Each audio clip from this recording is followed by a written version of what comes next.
We're a go.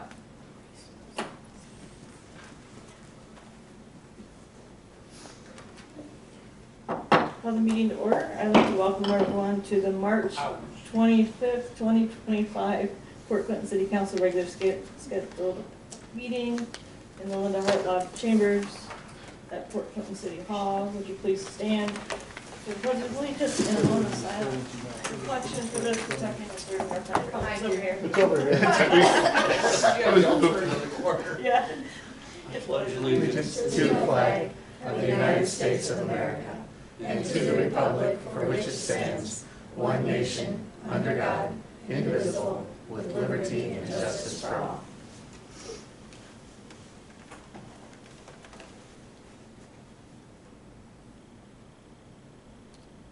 Thank you. You may be seated. Would the clerk please call the roll? Beth Gilman. Present. Margaret Phillips. Present. Richard Morgan. I'm here. Avery Robinson. Present. Pat Hovis. Here. Jerry Trolley. Present. Kathy King. Excused. Council, you previously received the March 11, 2025 regular meeting minutes. Do I have a motion to approve the minutes? Madam President, I move to approve the minutes from March 11, 2025. Thank you. Do I have a second? Second. Thank you. Any discussion? Okay, I have a motion by Ms. Phillips, seconded by Mr. Trolley to approve the March 11, 2025 regular meeting minutes. All in favor say aye. Aye. Opposed, the same sign. Motion carried. The minutes are hereby approved. The chair notes that certification has been made regarding compliance with the rules and notifications at this meeting. We have two sets of guest presentations tonight. We will start with Jody Regal from the Ottawa County Land Bank. You can stand there if you want. So, and Molly Sachs. So. Good evening. Thanks for having us tonight. We're here tonight to talk about a new program that the Land Bank is going to start in the next couple of months.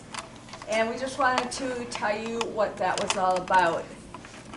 The Land Bank, as probably most of you know, it's an organization that is responsible for taking down blighted, vacant, and tax delinquent properties within the county here.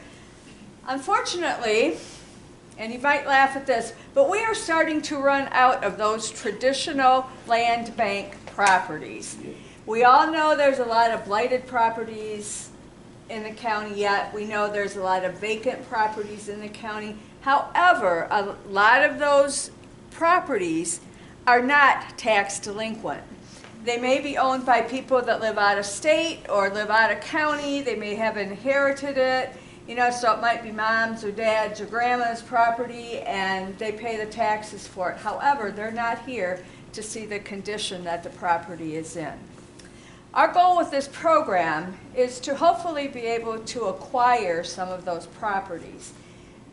We have set aside a portion of our land bank budget, and we are going to offer to buy these properties from people that are identified by you folks here in the city and by every other entity in the county, to try to get hold of them and make a little bit of difference. We know we're not going to clean up everything. We don't have the funds to do that. However, if we can take down, you know, there's 20 municipalities in the county. If we can take down 20 properties this year, you know, that's a start.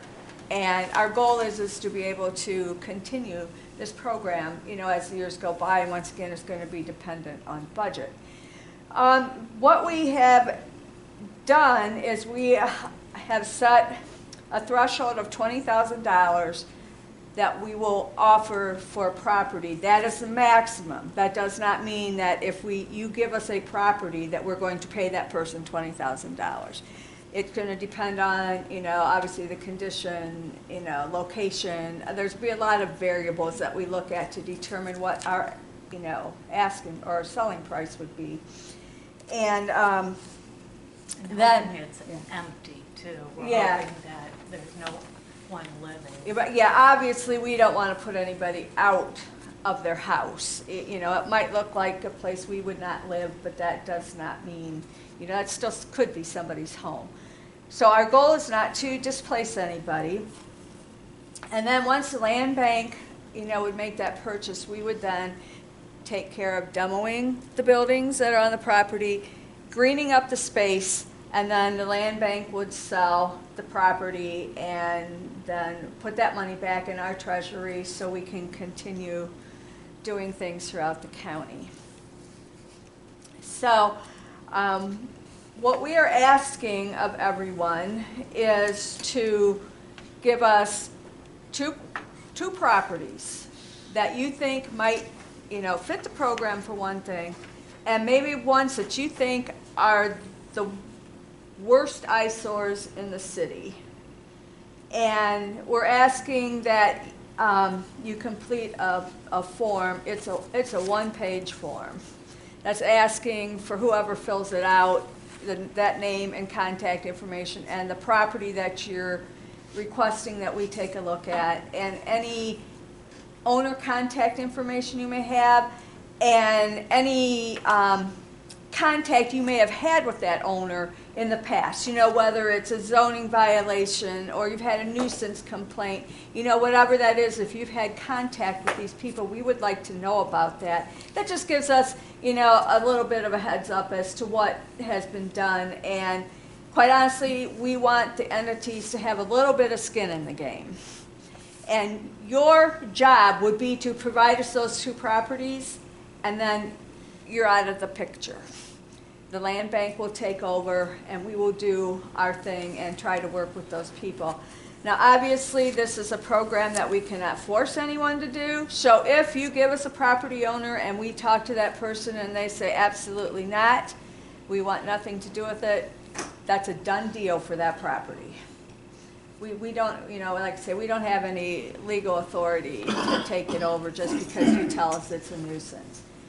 However, our thought is that there might be people that, even though they pay their taxes, and like I say, a lot of these houses that we could be looking at, the owners don't live here, just to get rid of the property with no cost to them, and they can end up with, a couple bucks in their pocket. We're hoping, that people will be willing to do that. So, and, like I say, we know there's a lot of blighted properties around the county. It's just that they're not meeting our requirements anymore. It's getting harder and harder to find. I mean, we've got a few properties left in the pipeline, but once those are gone and taken care of, we're not sure that we'll get any, that there'll be more. So that's why we're hoping that this program will take off a little bit, and our goal is to, take down at least one property in every entity in the county, if we can. And once again, it's going to be dependent on the prices we have to pay for the property and the cost of demolition, which we can't give you a definite answer because every property is going to be judged on its own merit. And we have a committee of 4. It's a subcommittee of the land bank, and it's myself and Molly and Paul Drunkenmiller and Tony Hatmaker, the county treasurer. We are the 4 that have put together the rules and taken it to our full board, which Paul is a member now. So, and we're glad to have him. So we've taken it to the full board, for their approval, and that's what will happen. When we get the applications, we will review them. The committee will. We will take them to the full board for approval. Like I say, there's no guarantee, but you're only out 5 minutes probably, and the ink it takes to fill out the form. So. Judy, have you made this presentation to other political subdivisions? Yes, we have. Well, I think I can speak for everyone in this room that if there is another political subdivision out there that doesn't have a property, Port Clinton calls dibs. We'll take them too. Yeah, we were up to a township last night, and they were ready to get their notepad out, and they said we can give you, pages of properties that we. And then we were at one today that didn't think the program would probably work for them. So it's it's not going to fit everybody, and we know that. But, our thought is we're trying to make a difference. We're trying to give back, because our goal is not to sit on a big bank balance. We're a nonprofit. our goal is to, and our mission is to take down blighted properties. So that's what we're trying to do, and we ask for you to, Richard? Yeah, I have two questions, Jody. First of all, what if you acquire this house for $15,000 or whatever, and it turns out, okay, you're gonna pay money to demo it, and then you have an empty lot. What if it turns out that someone put 30, 40 grand into it and get 100,000 out of it? It seems a shame to tear down a house that is rehabable. And the land bank has done a rehab property in the city of Port Clinton, actually, it's on 4th Street. And it's the only rehab property that we have done. We had thought when we looked at the outside of the property that most definitely that property was going to need to come down. We went inside the property and saw that inside the house was a totally different story than what the outside looked like. So we did sell that as a rehab, and we have a rehab policy that the land bank has developed way back when we started. So that is a possibility. We are not going to say that that would never happen. So you won't automatically demo it? No, but we're hoping that the properties that you give us, at least at first, until we get our feet wet with this, is that it would be a property that would need to be Understood. demolished. That But makes it's sense. not out of the question to do rehabs, because we have done it. I'm sorry, my next question is, when this happens, the idea is to get rid of the houses and so someone can build another house there. But I've seen a number of times where they get rid of the house and someone buys an empty lot and, And the lot sits. yes, I mean, there is no way you can sell it with any kind of gotcha in there. So you can buy this, but you gotta build on it. You can't, I mean, I know we all That have is our what, freedoms. obviously, that would be what we would like to see. You know, it increases the tax base, obviously, if there's a new structure on the property. However, A lot of times neighbors will be interested in the property and they would not necessarily build a house. No, I understand that. I'm not saying you can force that. It would- and we it would really be nice, can't. but- Yeah, and that is what we like to see. We like to see new buildings go up. However, we really don't have that enforcement to be able to It's fair enough. do Yeah, you that. wouldn't know the people's finances, I mean. Yeah, and I know that there was a property in town that we were concerned that maybe, you know, it would stay just a green space, but they, you know, said, we don't have the money right now to put up, you know, a garage or whatever structure they might have been looking at. However, you know, in 4 or 5 years, our goal is to do that, and they have not gone past that time frame, at least to my knowledge. They have not. So, but once again, even if they do, we can't make them.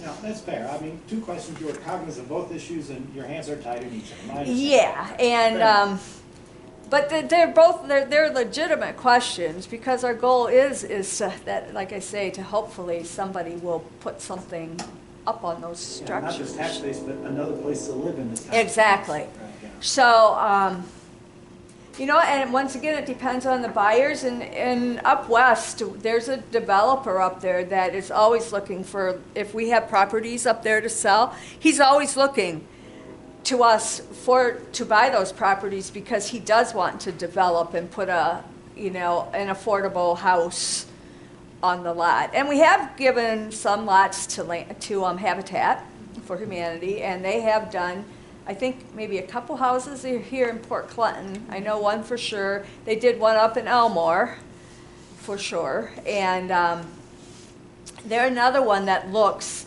you know, if they know we have properties for sale, they have shown an interest in multiple properties. They haven't gotten them, but because when we sell the properties, what we do is it's a sealed bid, and kind of like a one and done. You put in your best offer and the highest bidder gets it. And that's what we'll do here too. We'll stick to what has worked for us in the past. All right, thank you. So, Ms. Regal, how many of these properties have you seen rehab, resold, or whatever? well, we've only done one rehab. Okay, that was on. That was on 4th Street. But we have seen, you know, right now, I don't believe we actually own any properties that are ready to be sold. We are in the process of acquiring a few that will then go on the market. We actually got rid of our last 3. I went into our title a couple weeks ago and signed the closing papers. So we really don't, so we do sell the properties. We're in a little bit of a double-edged sword with taxis taking over delinquent homes.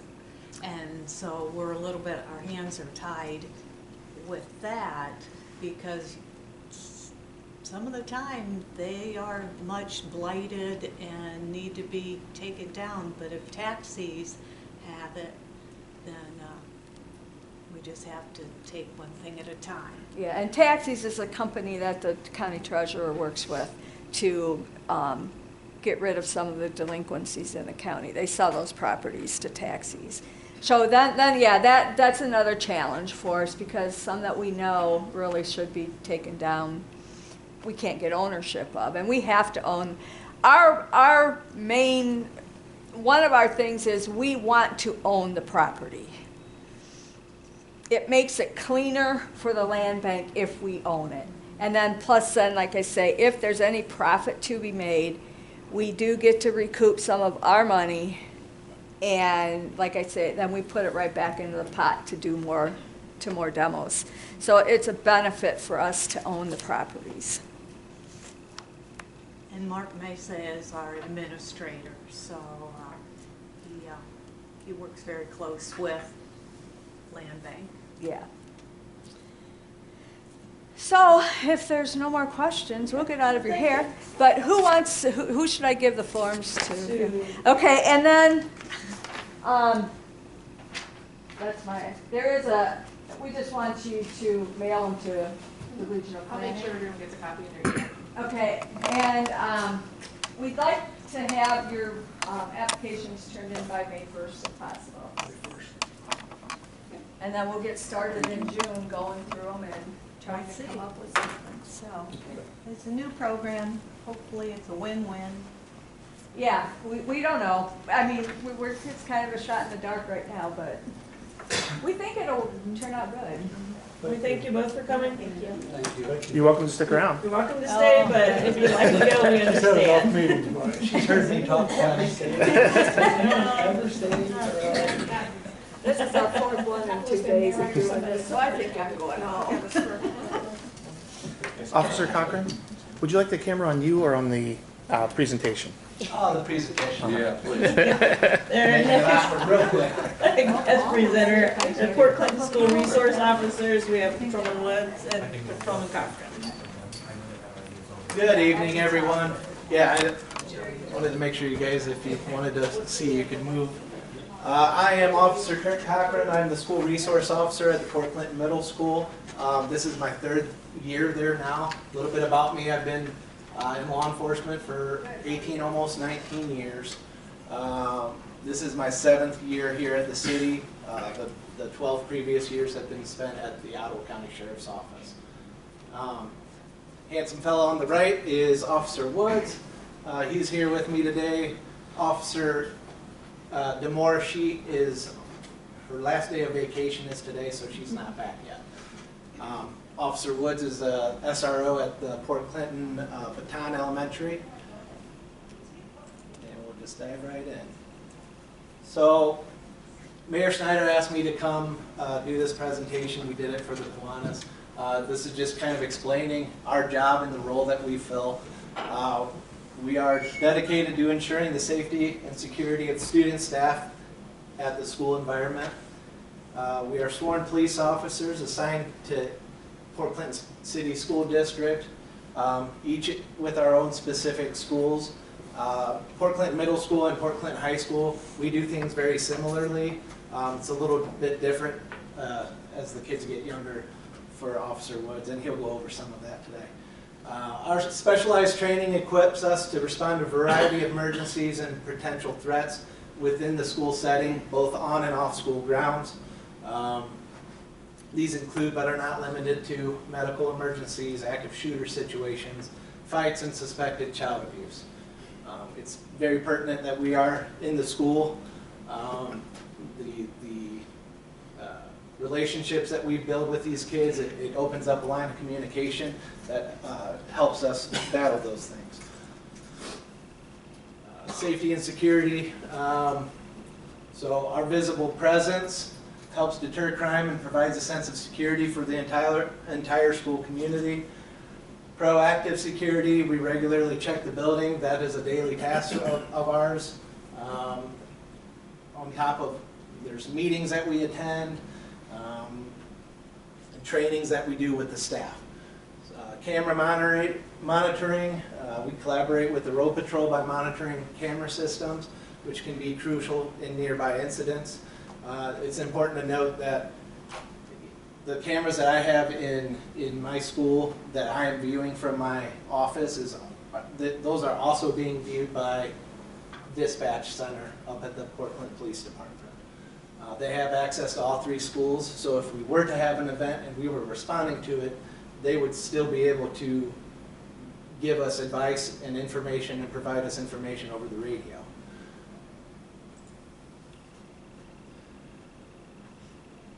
Actively participating in all school safety drills. We are a part of the administration staff that we plan and practice our evacuation drills, our lockdown procedures, our tornado drills. We regularly attend school safety committee meetings, and that's with the leaders of each school. At these meetings, we have any array of issues get brought up, and we openly try to discuss them and come up with solutions for them. We participate in the school's threat assessment team to help identify and mitigate potential threats. So building relationships, that's the bread and butter of our job, really. We serve as positive role models and mentors for our students. By fostering relationships with students, we create an environment of trust and open communication. When students feel comfortable approaching an SRO, it can lead to early intervention in potential issues such as bullying, mental health, and substance abuse. We call this intentional connections. We also have Kurt Fleming come in with TNT mentoring. Multiple staff members at each school are mentors, and what that entails is I have a kid, I meet with him most of the time when he's not getting in trouble, but I'll meet with him, just talk about what's going on in his life, any issues that he has, and then talk about absolutely nothing, just building that relationship with him. Education and prevention. Beyond law enforcement, SROs play an educational role by conducting workshops and presentations on topics such as drug awareness, internet safety, conflict resolution. These programs not only inform students, but empower them with the knowledge to make safe and responsible choices. We have Trevor Johnson from the Drug Task Force come in. He, at my school anyways, he talks to the students about drugs. And I do an array of presentations for the students, but we'll talk about that, and there's some pictures here. In times of crisis, SROs are trained to de-escalate situations and provide support. Whether it's mental health crisis or a conflict between students, their skills enable them to handle sensitive situations with care and professionalism. School can be a stressful environment for some students, especially if they're already dealing with tough situations at home or mental health issues. We are often asked to help talk with students when refusing to come to school due to anxiety issues. So me at the middle school, that is all the time. It's kind of a weird age group. We're dealing with kids going through puberty and lots of emotions, sometimes mental illness, So I'm kind of a busy guy with that kind of stuff. One of our main roles is we are attendance officers, and this year we had the Cleveland Browns Stay in the Game initiative. School resource officers, we're supporting student success through proactive attendance management and attendance officers. So we monitor the attendance. This is a daily job duty of ours to identify and address patterns of absenteeism, ensuring compliance with state law. We work closely with parents, students, and administrators to resolve attendance issues, utilizing methods such as phone calls, home visits, absence intervention meetings.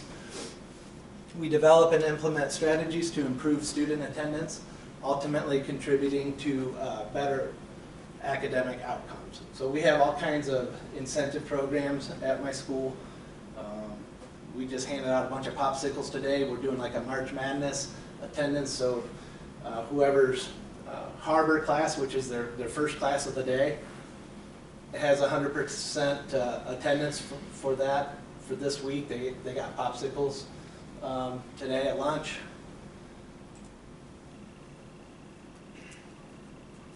Reporting. Generate comprehensive attendance reports for school administration in the Ottawa County Juvenile Court and Prosecutor's Office to track progress and identify areas for improvement. And then my least favorite part is enforcement. Collaborate with the Prosecutor's Office on legal enforcement of the attendance laws only after intervention efforts have been exhausted. So my goal is never to really go after these kids to charge them or anything like that.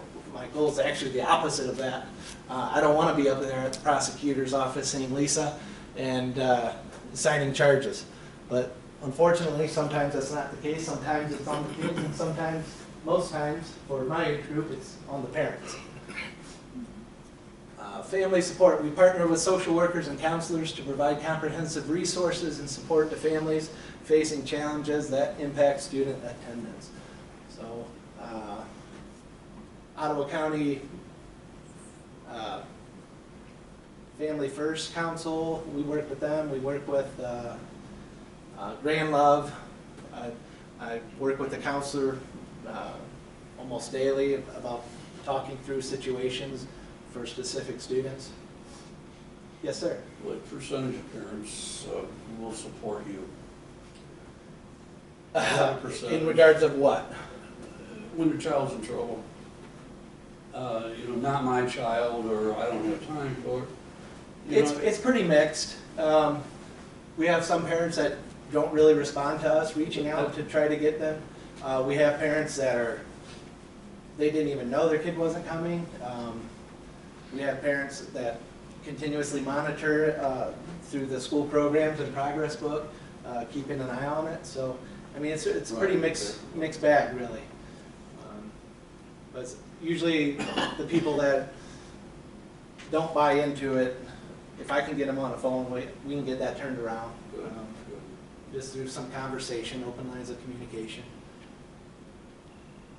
And promoting regular school attendance. So, provide educational programs for students and parents that emphasize the value of consistent attendance and the impact of absences. These programs may involve collaborative meetings with the student, parent, principal, or the SRO to address individual attendance concerns. We have absence intervention meetings. It's usually me and the principal, one of the parents, and then we discuss it with them, and then we have the student come in. And sometimes they have great ideas. We address everything from what time are you going to bed, what time are you waking up, to some people aren't in the best terms of like exes, and so there's a lot of game playing sometimes that can be going on with like mom's time or dad's time for split families. So again, if we can get them both on some sort of the same page, we can make it better. and the more the kids come to school, the better their grades look, the more social they are.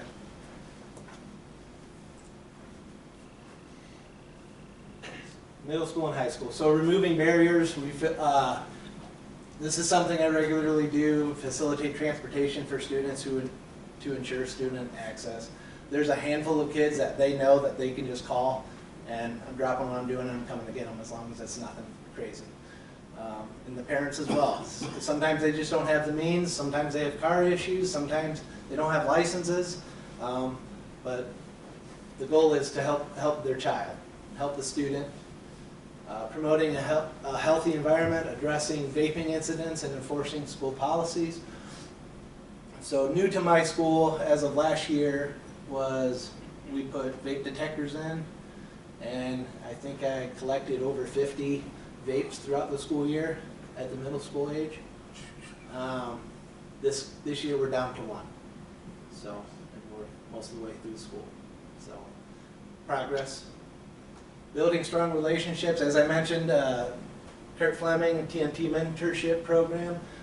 Also, I can put you guys in touch if anybody wants to have a mentee. Meet with them weekly or bi-weekly. Supporting academic success through attending fleet meetings. So, in my building we have 8th grade is a fleet 8, 7th grade, so on and so forth. So about once a month I'll pop in to hear their concerns. If there's any concerns about a student, maybe a student's been missing a lot all of a sudden, they want me to kind of inquire about what's going on with them. Maybe there's some family issues, maybe there's a death in the family, maybe mom or dad got locked up. So all of those things can change like the normal behavior of a middle school student. And providing a safety net, handle with care, that's kind of what I was leading into with that. So if somebody does get arrested or there's a death in the family and the student was close with them, you know, I'll put something out, or the counselor will put something out to the teachers like, hey, if this student has an issue, like let's take it easy on them today. I think that's one of the most impressive things, that it's everybody in my school is very caring about in that way. So, this is my canine, Lucy. She's about 2 years old. This is a new program to the school. Just a little bit about her up there. Rescued from a puppy mill, or she was surrendered. Attended a couple schools with her, and then they were prerequisites to going to the Franklin County Sheriff's Office Therapy Dog Canine School, and she graduated in June 30th of 2023. She is currently in a need for a haircut, which is happening tomorrow. So, but she's very useful. She does, the younger the kid, the better she does with them, but or the more relationship I guess I see. But kids love her. She stays busy as well. And the picture there on the left is I went to Baton, did a reading for a kindergarten class or first grade class. And that's just her hanging out with some of the students. So some of the workshops that I do, this is drones and law enforcement. I run the lunch periods, and then I prepare presentations for digital literacy and career exploration. Talk about chatting online safely. These are some pictures. I do that every trimester. Almost all of those classes I do once a trimester. So that is us outside checking out our police drone.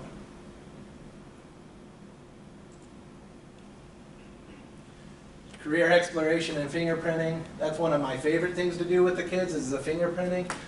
They really seem to gravitate towards that. They think that's pretty cool. I was a detective for a short time at the sheriff's office, and that's one of my favorite things about this whole career, actually. So to sit there and spend some time with kids and teach them how to do that. It's pretty fun. And don't forget to have fun. So kids dressed up as me on the right. Trying and failing to learn the cello on the left. So, it's really nice for the kids to be able to see that side of me and that side of law enforcement and police officers. We are just normal people like everyone else, really. Last day of school, the principal and I, that's Mr. Antonelli there in the red shirt, and we do a cookout for all of our 8th graders that are leaving and going on to the high school. We cook about 150 burgers and 150 hot dogs, and teachers get fed as well. And it's a real fun day, actually, at the end of the year. So that's something that we look forward to every year. That's our own grills that we brought from home. We haul them up in the truck and get them up there, and the kids just spend the whole day outside if weather permitting, and just playing sports and having fun. So. And now I'm going to pass it on to Officer Woods. For those of you who don't know me, I'm Mike Woods. Born and raised here in Port Clinton. Graduated from Port Clinton High School. I know what, the area, been around. I previously, before coming to Port Clinton, I've only been here about 2 years now. I worked for the city of Cleveland. Decided to come back to Port Clinton, and I, within a year, took over at Baton School. I feel I'm very fortunate to be in Baton. JR left. He left in good terms. He made the program what it was, and so I had some shoes to fill. But I came in open-minded, and I just kind of created things and have done things my way. And being at the elementary level, I feel I just have fun every day. I'm with a bunch of kids, and all I do is have fun. I mean, there is work I have to do, but it's a good time. The school itself, as you guys know, it's 2 schools, 1 campus. We have the intermediate and the primary side. So I am dealing with both sides. It's just me. I have 2 principals, 2 sets of different teachers, 2 grade levels, different grade levels. So there's a lot of people, a lot of kids, and a different environment on each side. And you wouldn't think it is, but all you got to do is walk down the hallway, and it's just it opens up. Some of the stuff I do, calls for service, just unruly juveniles, welfare checks, home visits, work with JFS. I do threat assessments. Being where I'm at, the stadium's right across the street. That I check, make sure it's secure, it's open for some of our safety plan stuff. Just kind of keep an eye on people out using the track, I also walk around the school, check the buildings. I participate with the school, with the principals, in the fire drills. A lot of stuff that Kurt and Carolyn both do daily. I do the same, just different location. When I first came in, we conducted an emergency drill. We did a walkthrough drill with the principals at the beginning of the year, just to make sure everybody's on the same page, everybody knows what's going on. There was a little bit of new administration. We had a new assistant principal. So just kind of walk through and make sure everything was working at the start of the year. And I continue to do that daily throughout. Like I said, big part of my job is just, engaging, having a positive role, showing these kids something positive. They're at school. Some of them want to be there, some of them don't want to be there. And coming, law enforcement, some people like them, some don't. So my job is to just sit there and be a positive role model, both as an adult figure, as a male figure, and an officer. Some of the things I've done this year to help interact with the kids, we did a bike to school day. The superintendent came up with the idea. He wanted to have all the kids meet at different locations and ride their bikes to school. The mayor participated, and it was a fun event for the kids. Jan had a bunch of balloons at the end, and the kids had a good time, and it was a safe environment. Kurt followed him in the police car, and we had the fire department out and EMS out, and the kids enjoyed it. They really did. It was fun, and it was sometimes some of the kids don't get to normally ride their bikes to school. They got a chance to ride their bikes to school because of where they live and the location. Daily mentorship and guidance. I proactively engage with kids. My big time is at lunch. I literally go from the streets of Cleveland to opening milk cartons, opening chip bags, passing out ketchup, and when Kurt actually stole my thunder, I pass out stickers. Literally, these kids ask me daily for stickers, for any, they know, hey, Officer Woods or Officer Mike, can I have a sticker, can I have a sticker? So what I do is I just come in, the janitors hate it because the stickers end up on the floor. I get emails from teachers saying, taking pictures of the stickers on the desk, but I do pass out stickers to them, and they love it. They eat it up, and it's just a positive way to interact with these kids that they sometimes don't get. The badges, I do pass out on their birthdays, so if they have a birthday, they know they get a little heart badge from me.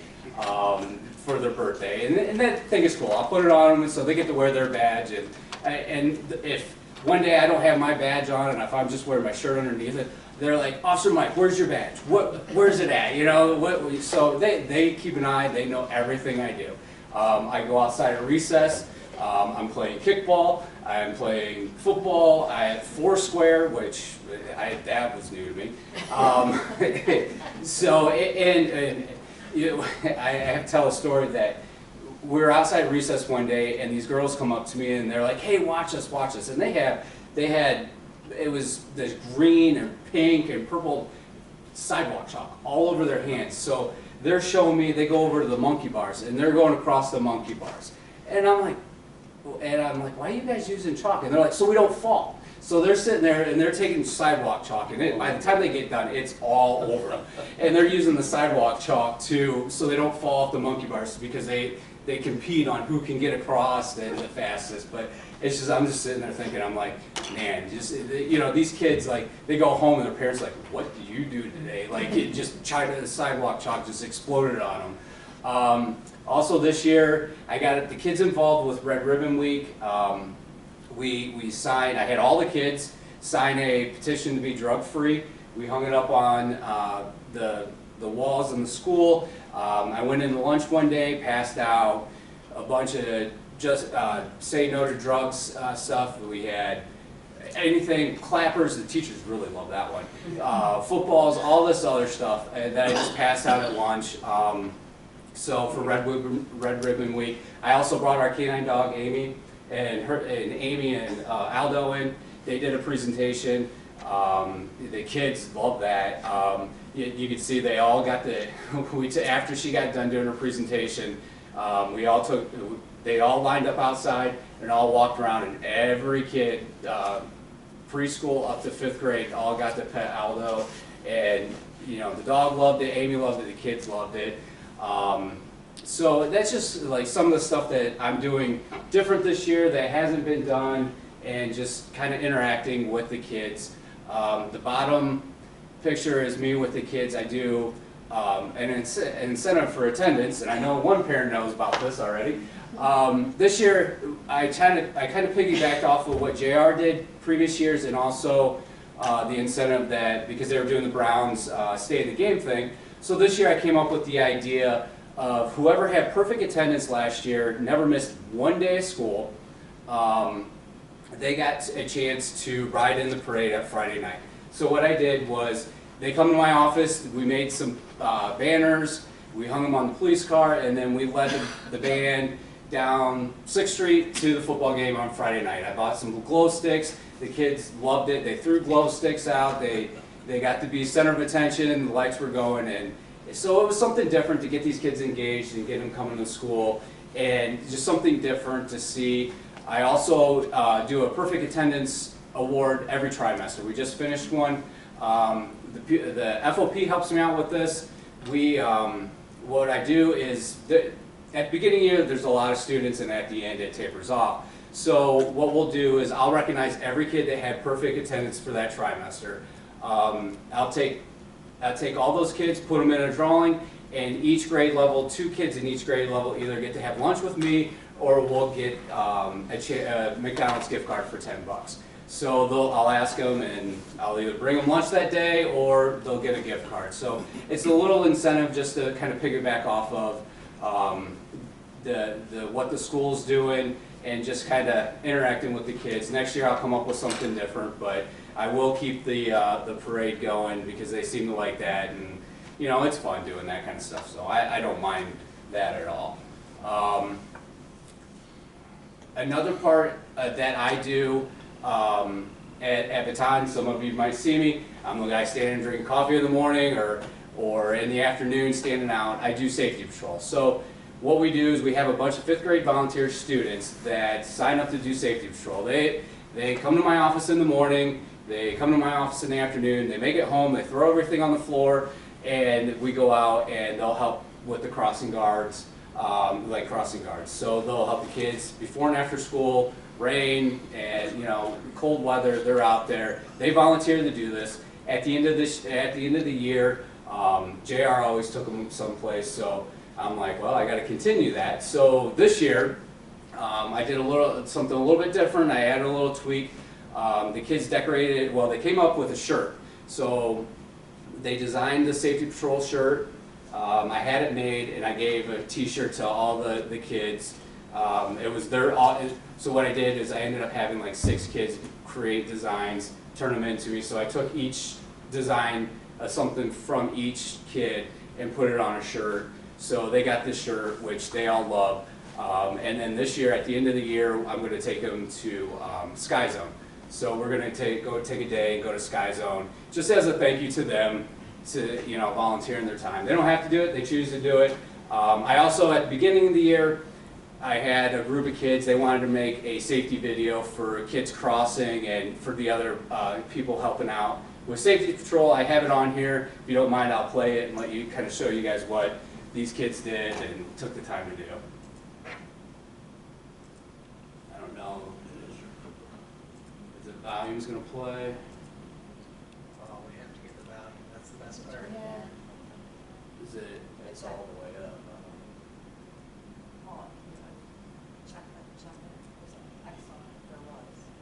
Yeah, it's all the way up. Try it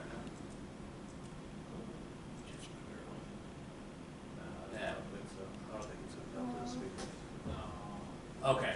Well, I'll play it. These kids, all they're doing is just being goofy, going out. I played the video for everybody in the morning announcements. The kids got to listen to it, and these kids are just out here goofing around. They're acting like little kids, and they're crossing little kids and just having a good time, just to show the kids and get them more involved with everybody and kind of make them stand out a little bit as kind of leaders in the school. And yeah, there's Miles acting like a little kid, be it walking and being goofy. Do you know every single kid there? I mean, you can't, can you? They think I do. I am horrible with names. That is one thing. I will remember a face, but a name I will not remember. So what they go up, a lot of, do you know me? Do you know who I am? I go, of course, who am I? And just get them start laughing, and then they'll just forget, and then I'll remember after that. Yeah, I mean, there's some I do know but like, so if I don't know the name, and I don't want to, because they know who I am, right. And I don't want to be like, I don't know, like, who are you? Like, or I'll be like, you know what? You don't know who I am. Who are you? And like, just kind of goof around and play, because like I said, there's no way I'm going to know these kids' names. There's I'm not going to remember. Hundreds, Yeah. Right. So it's just that works for me, and that's the way I kind of came up with it. And, they all ask, you know my parents, or you know this, or do you know my mom? And someone will be like, have you arrested my mom? But, I told them at the Kiwanis, there's a lot of kids at my school named Buddy. yeah. So this is Safety Patrol. We do that. I've already started for next year. This year we had a huge group of kids. We had 46 kids volunteer to do it. So I'm doing once a month a schedule. of, you know, these kids, and they're like, when am I doing it again? When am I doing it again? Other than March and April, or March and February. I don't know why they don't want to do it then, but they're like, when am I going to do this again? So it's fun. It's a good time. The kids enjoy it, and we'll, you know, and they're also being responsible and teaching the other kids some safety things as we go along with it.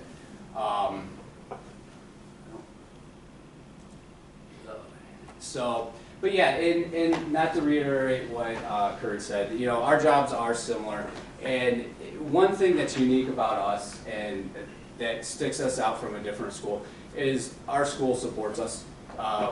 And we have an officer in every school. We have one in the middle school, one in the high school, and one in the elementary. You see a lot of schools, they don't have that. They'll only have one SRO to the entire district. We are fortunate enough to have one SRO in every school, and I think it makes it more personalized, it makes it more, you know, unique, and the kids can get to know you a lot better than you spreading thin, and I do believe that we are very fortunate in that aspect.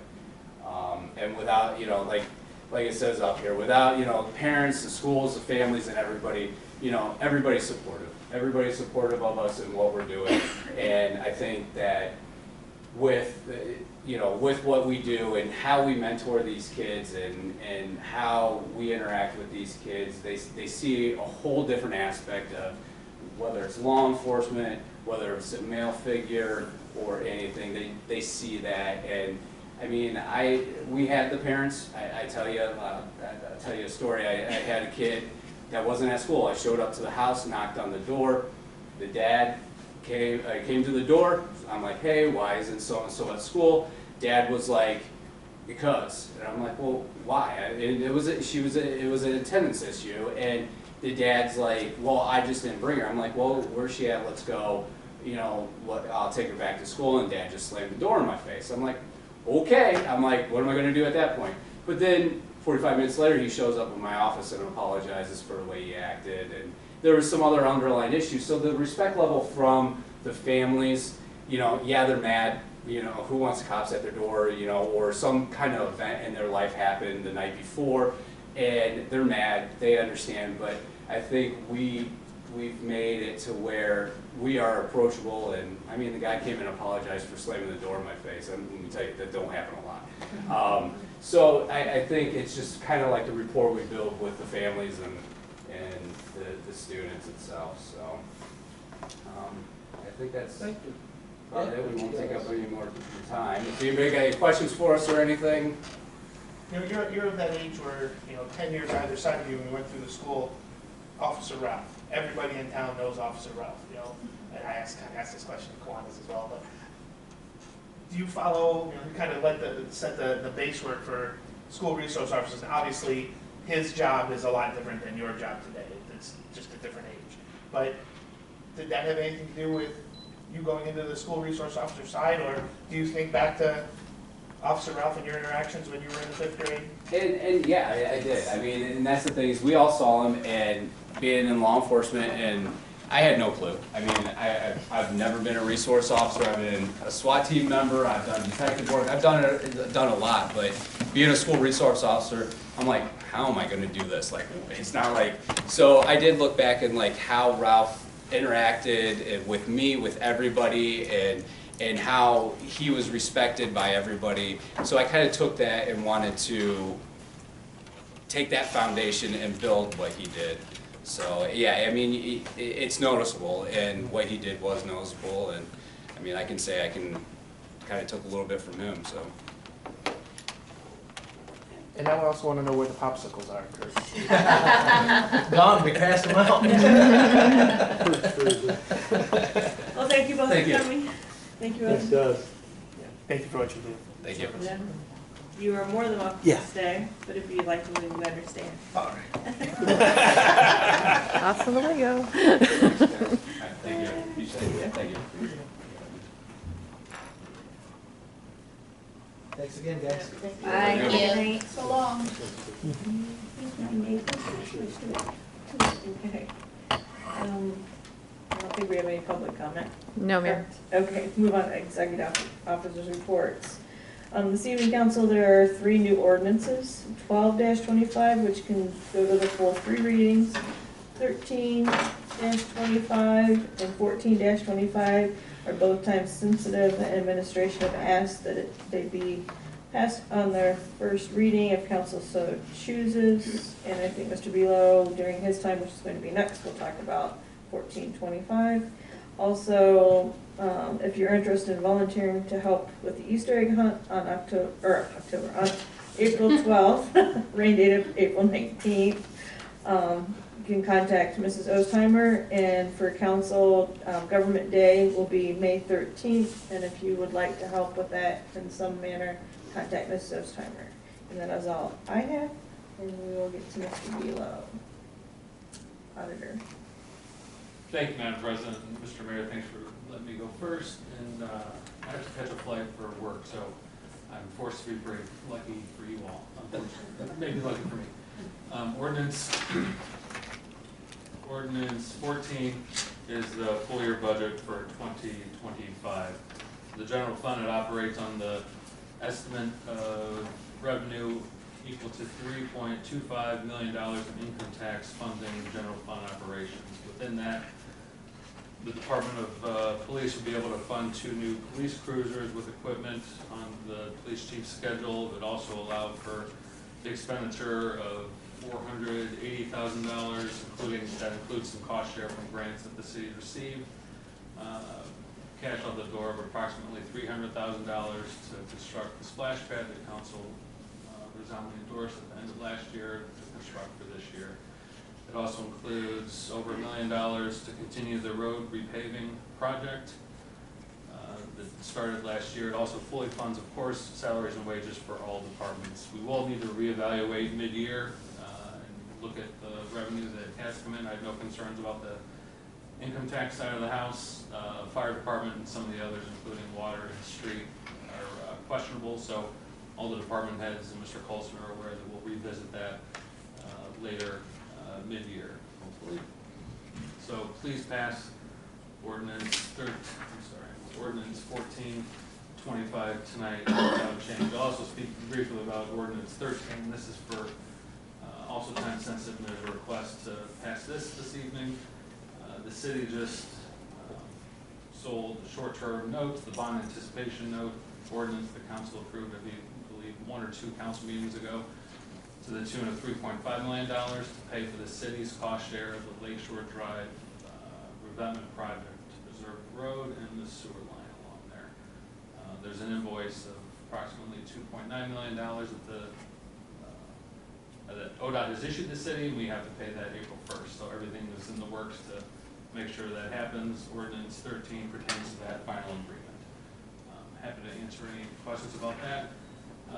They're both great. They're both great ordinances, big, beautiful ordinances. Please pass. Tonight. And before I head out, I just want to say thank you to Mr. Chrisman, who I imagine will say a few things later.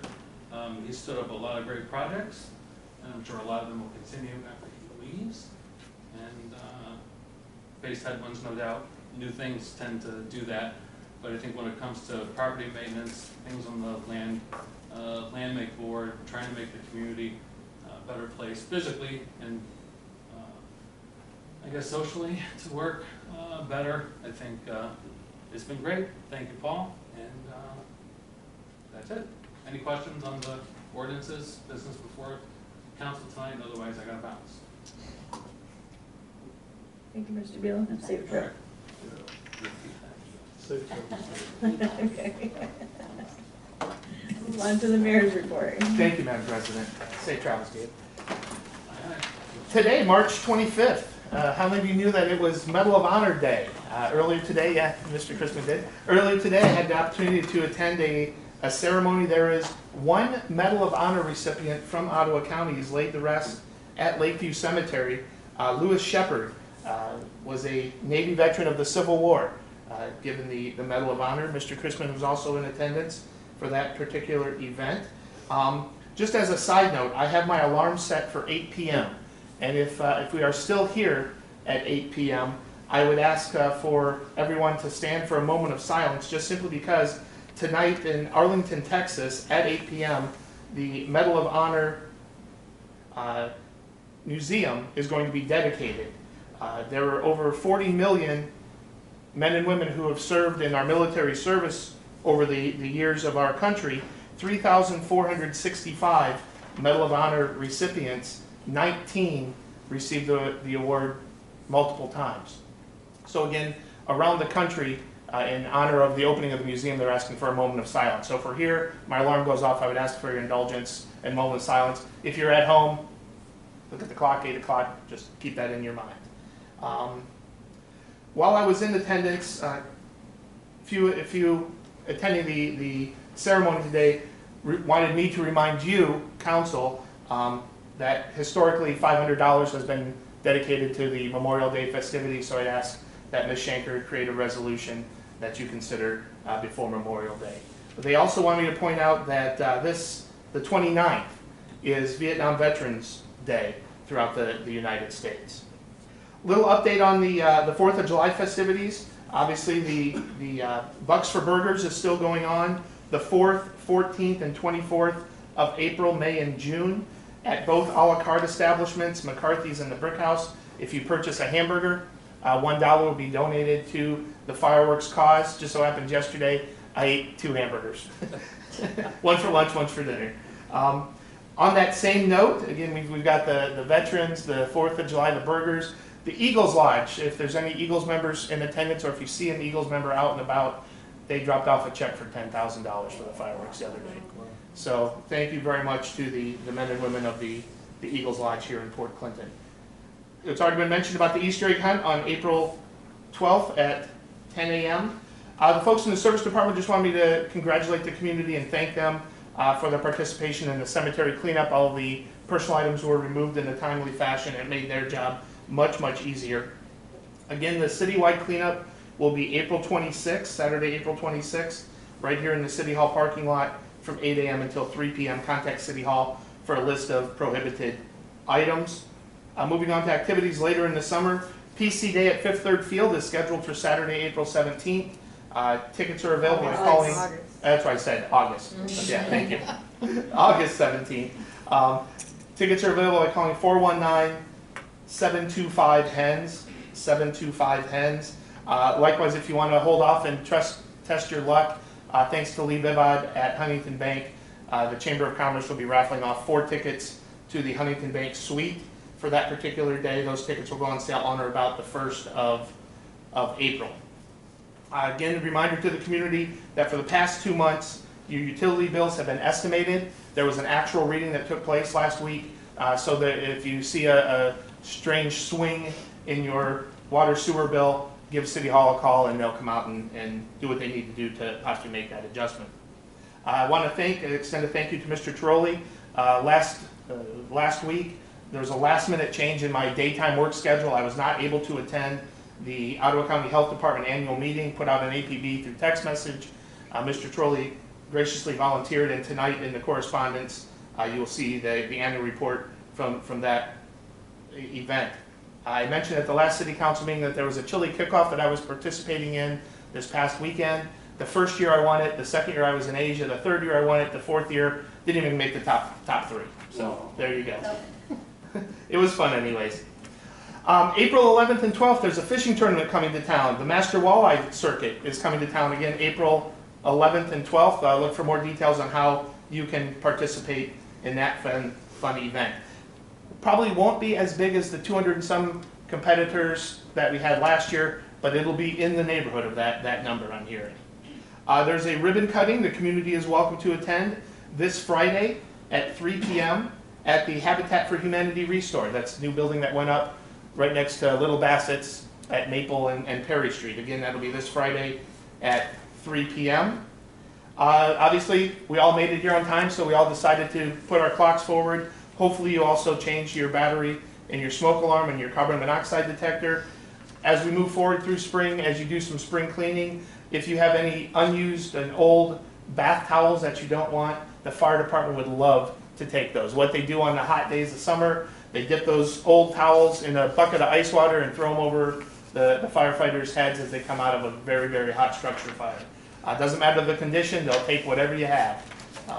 Not necessarily bed sheets, but bath towels. Still put them in that outside? You put them in the outside or just ring the doorbell, and someone will come to the door. Yeah, there's always somebody there, isn't there? On the west side of the building where the parking lot is, there's a little dock box, white dock box. You can set them in there, or again, just ring the bell until somebody shows up. So with that, Madam President, unless anyone has any questions, Mr. Trolley, I'm... No. Okay, thank you. Okay. Move on to Law Director. Thank you, Madam President. I don't have anything specific tonight, other than my son was one of the 6 kids who got to ride in the police car, and it was the coolest thing ever, and he actually was sick this year one day and cried because he can't ride in the police car next year. So they're doing very good things over at the school. And speaking of that too, Mr. Belo sent me a message, just so everyone knows that the Port Clinton City Schools give $250,000 to offset the cost of the SSDs. So everyone's aware of that. Move on to Safety Service Directors. Nothing unless you have questions tonight. Okay, move on to City Staff Reports. Mr. Chrisman. Thank you, Madam President. One thing about the TNT mentorship program that both of the resource officers had mentioned, I mentor middle school kids and second grader, and the program is always in need of mentors. There's a lot of kids that need mentors. It's a really easy program to get involved with, and the ask isn't very great. I spend my lunches on Thursday with a student over at Baton, and Monday late afternoons I spend about an hour doing physical fitness and playing basketball or kind of whatever the kids want to do on Mondays. So it's a great program. Kurt Fleming runs the program for the Ottawa County Family Advocacy Center, and if anybody's interested, they can contact me or contact Kurt and get more information about that. This will be my last city council meeting, the end of next week. I'll be leaving the city in my current position. I'd like to thank Mr. Colston, Mr. Belo, and Rachel for giving me the opportunity to work with the city. I've been honored to be able to help generate some new programs and give some new attention to different areas and hopefully add some positive outcomes to some of the goals that the city was trying to achieve. I'll still be in town, I'll be around, and I'll be available, so if anybody needs me for any reason, I'll make my contact information available to everybody, and I'll assist where I can and when I can. Other than that, I have nothing else, Madam President. Okay, thank you. Well, thank you for everything you've done. And okay, Ms. Bryan, do you have anything this evening? No. Okay. Thank you. Move on to committee reports. Finance, Mrs. Hovis. I will be having a finance committee on Tuesday, April 1st. No, it's not April Fool's joke, Mr. Chipola. At 6 o'clock. Okay. Environment and Public Works, Mr. Trolley. Nothing at this time. Thank you. Safety Services, Ms. Phillips. Nothing at this time, thank you.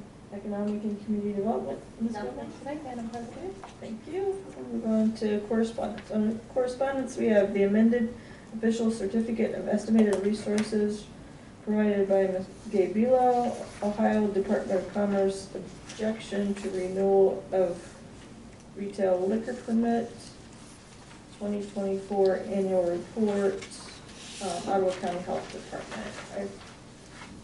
Is there something specific we need to do, Ms. Ostheimer, for the? I believe they need to separate the amended official certificate of estimated resources. Okay. It was signed by Mr. Belo as well as Ms. Whitmer of Ottawa County. I don't Okay. was not clear on what his needs were. Okay. Do we need to do anything separate with the liquor permit too? No, ma'am, it was just a correspondence that everyone should have read. And okay. It was just FYI. Okay, thank you. Does council wish to take any action at this time? Madam President? Yes. So we can accept all correspondence as presented, or do we need to accept the amended official certificate of estimated resources first? I would wasn't clear. second, Okay. as you mentioned. Madam President, Yes. I move that we accept the amended official certificate of estimated resources provided by Gabe Velo. Okay, Second. thank you. Any discussion? Okay, I have a motion by Mrs. Gilman, seconded by Mr. Troy to accept the amended official certificate of estimated resources provided by Mr. Velo. Would the clerk please call the roll? Avery Robinson, Yes. Margaret Phillips. Yes. Beth Gilman. Yes. Richard Morgan. Yes. Pat Hovis. Yes. Jerry Torelli. Yes. Thank you. Motion carries by a vote of 6-0. The amended certificate is hereby accepted. Does council wish to take any further action as to correspondence? All at once, the other three, move them that we accept the correspondence as presented and corrected. Thank you.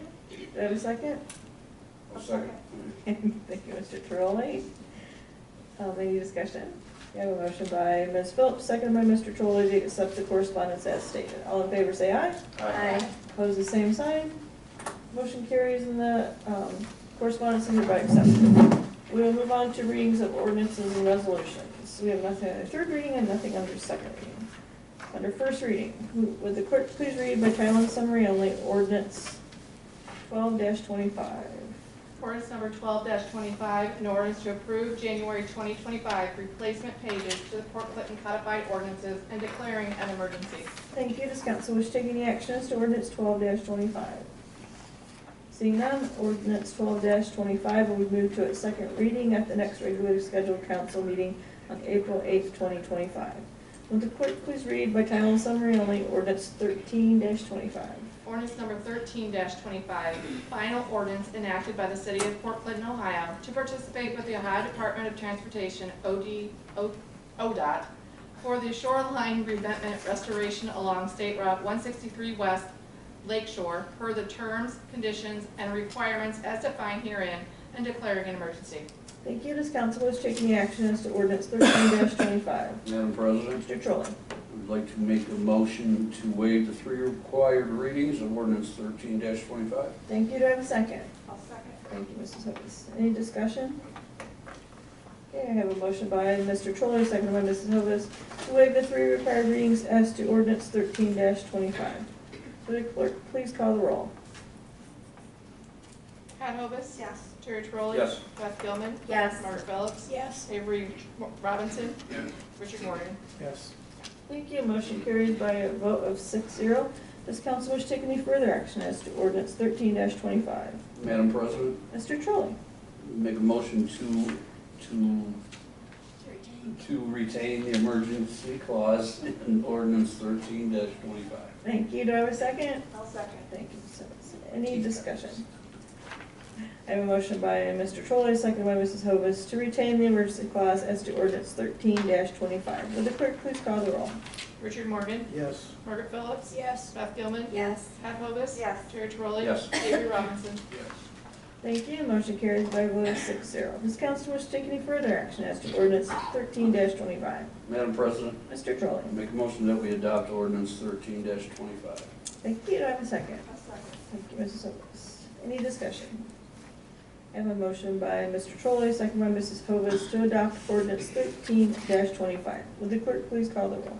Margaret Phillips. Yes. Avery Robinson. Yes. Jerry Torelli. Yes. Beth Gilman. Yes. Richard Morgan. Yes. Pat Hovis. Yes. Thank you. Motion carries by a vote of 6-0. Now, ordinance 13-25 is hereby adopted. We'll move on to ordinance 14-25. Will the clerk please read by title and summary only, ordinance 14-25? Ordinance number 14-25, an ordinance making appropriations for current expenses and other expenditures of the city of Port Clinton, County of Ottawa, State of Ohio during fiscal year ending on December 31st, 2025. Thank you. Does council wish to take any action as to ordinance 14-25? Madam President, I move to waive the 3 required readings for ordinance 14-25. Thank you. Do I have a second? I'll second. Thank you, Mr. Cole. Any discussion? I have a motion by Mrs. Hovis, seconded by Mr. Trolley, to waive the 3 required readings as to ordinance 14-25. Would the clerk please call the roll? Pat Hovis. Yes. Beth Gilman. Yes. Margaret Phillips. Yes. Richard Morgan. Yes. Jerry Torelli. Yes. Avery Robinson. Yes. Thank you. Motion carries by a vote of 6-0. The 3 required readings are hereby waived. Does council wish to take any further action as to ordinance 14-25? Madam President, I move to adopt ordinance 14-25. Thank you. Do I have a second? I'll second. Thank you. Any discussion? I have a motion by Mrs. Hovis, seconded by Mr. Trolley to adopt ordinance 14-25. Would the clerk please? They have to retain that, where's the call? There's no urgency clause on it. Says declaring an emergency. It doesn't say it. Not on that. It doesn't say on the 14. I'm sorry, my apologies. Okay. My fault. Okay, no problem. Okay. Would the clerk please call the roll? Margaret Phillips? Yes. Richard Morgan? Yep. Beth Gilman? Yes. Ava Robinson? Yes. Pat Hovis? Yes. Jerry Trolley? Yes. Thank you. Motion carries by a vote of 6-0. Ordinance 14-25 is hereby adopted. We now move on to business from the floor. Mr. Morgan? No. Mr. Robinson? Ms. Phillips? Thank you, ma'am. I asked Mr. Colson, the only question anybody asked me this week, and he didn't know either, and he tried to find the answer. The little flags that are around Fulton Street, which indicate various things, there's a lavender one, and a whole bunch of them. What's it for? That's cable, I thought we decided. Cable's a different color, too. I have a. No, master- I asked you yellow. I sent you all the colors and lavender. Yeah, I Well, have a if master it's list a and I can different see it. color, I gotta go look at it. Okay. I'm gonna go with Easter. Yellow is gas. Easter. Easter. The Easter Bunny Trail. I don't know what it is, but somebody can find out what it is. It's a lovely shade of Mr. Colson. lavender for a lovely summer dress on a young woman. Okay, thank you. Ms. Phillips? I stick with Easter. Mr. Trolley? Yeah, I have a couple of items. First, Fort Benton Fire Department's having a pancake breakfast on, I wrote the date down, where is it? April 6th. Yes, thank you, April 6th at the fire station from 9 to 1. And in that same month, April 25th is Arbor Day, and we'll be celebrating that at 5:30 at Adams Street Park.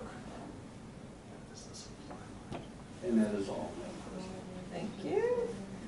Mrs. Goodman? Thank you, Madam No, President. could I ask one more question? I apologize. Okay, I yield the floor to Mr. Trolley. With ordinance 1325, how close are we to putting a shovel in the ground for that one? For Lakeshore Drive?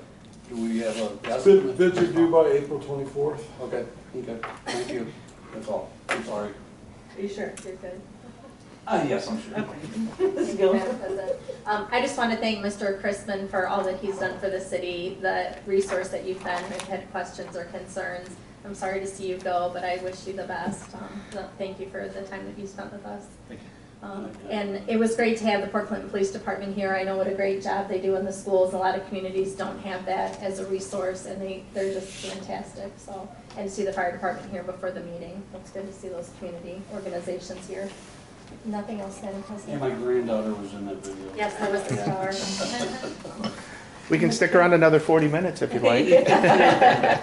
Seeing no further business, I will entertain a motion to adjourn. Madam President, I move that this august body adjourn. Thank you. A second? I'll second. Thank you, Ms. Hovis. I have a motion by Ms. Phillips, seconded by Ms. Hovis to adjourn. All in favor, say aye. Aye. Opposed, the same sign. Thank you. We're adjourned.